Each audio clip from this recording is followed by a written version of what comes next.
Unang-una po sa asawa ko po. Ngayon naman po yung anak ko na naman na magpapalaboratory po. Yung asawa ko po dati, nung last year po, nagkasakit po siya ng puso. Naabil po namin yung programa na naman po ni Governor Ramon Monmongico III. At saka, nung pangalawa na naman, yung nagkasakit po siya sa baga po. Mga kulang na 30,000 po yung babayaran namin.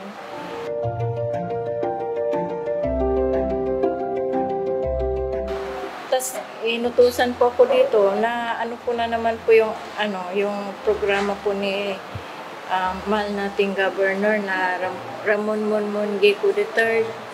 At talaga naman pong nagpapasalamat po ako sa ating governor po na talagang napakabait po siya. Sobrang natulungan po niya kaming pamilya po.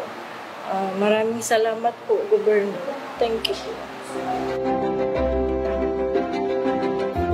Nagpapasalamat din po ako kay Congressman Ramon Monmongico Jr. na talagang natutulungan niyo po ang mga kaparehas pong mahirap po. Salamat po, Congressman. Dahil sa MAIP, hindi nahirapan ang mga pasyente na maghintay ng matagal.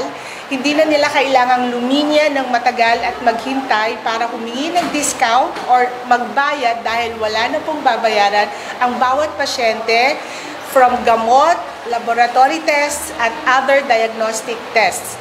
Kaya ang tanggapan natin sa Urdaneta District Hospital ay hindi na po nahihirapan, kaya wala ng long wait.